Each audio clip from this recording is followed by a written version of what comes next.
என்னோட சின்ன வயசுல எங்க அம்மாவும் அப்பாவும் மட்டும் என்னைய டான்ஸ் கிளாஸ்ல சேர்த்து விட்டிருந்தாங்கன்னா நான் ஒரு பெரிய டான்ஸரா ஆகியிருந்திருப்பேன். என் வாழ்க்கையே மாறி இருந்திருக்கும்னு சொன்னா நிஷா.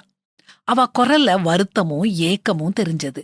நம்ம எல்லாருடைய வாழ்க்கையிலயும் இப்படி மட்டும் நடந்திருந்தா, அப்படி மட்டும் நடந்திருந்தா அப்படிங்கிற ஏகப்பட்ட ஏக்கங்கள் இருக்கும். ஆனா உண்மைய சொல்லப்போனா நம்ம வாழ்க்கை வித்தியாசமா இருந்திருக்காது. இப்படித்தான் இருந்திருக்கும்.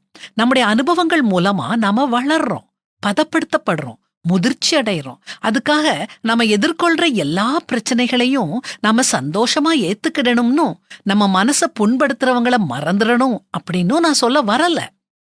அப்படி மட்டும் நடந்திருந்தா நான் எப்படியோ இருந்திருப்பேன்னு, நான் இன்னும் சந்தோஷமா இருந்திருப்பேன்னு சொல்லாதீங்க.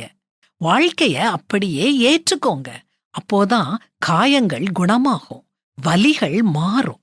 வாழ்க்கைய சந்தோஷமா எதிர்நோக்கி முன்னேறணும்னா 3 முக்கியமான கருத்துக்களை சொல்றேன், குறிச்சுக்கோங்க.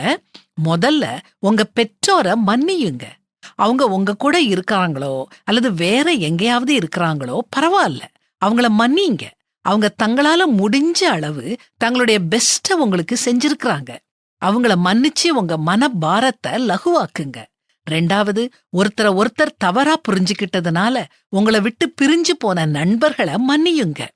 ஒரு காரணத்துக்காகத்தான் அவங்க உங்க வாழ்க்கையில வந்தாங்க. அவங்க கிட்ட இருந்து எத்தனை விஷயங்களை நீங்க கற்றுக்கிட்டீங்க. அதனால அவங்கள பற்றி நினைக்கும் போதெல்லாம் நன்றியுணர்வு மட்டுமே உங்க மனசுல பொங்கி பிரவாகமா வரட்டும். விரோதம், பகை வேண்டாம். அவங்க நல்லா இருக்கணும்னு மனசார வாழ்த்துங்க. கடைசியா உங்கள மன்னியுங்க. நீங்க தவறுகள் செஞ்சிருக்கலாம். குற்ற உணர்வோட நாட்களை கடத்தாதீங்க. நீங்க உங்கள முதல்ல மன்னியுங்க. இப்படி நீங்க எல்லாரையும் மன்னிச்சா கடவுளும் உங்கள மன்னிப்பாரு. மனுஷருடைய தப்பிதங்களை நீங்கள் அவர்களுக்கு மன்னித்தால் உங்கள் பரமபிதா உங்களுக்கும் மன்னிப்பார்னு வேதாகமத்துல வாசிக்கிறோமே.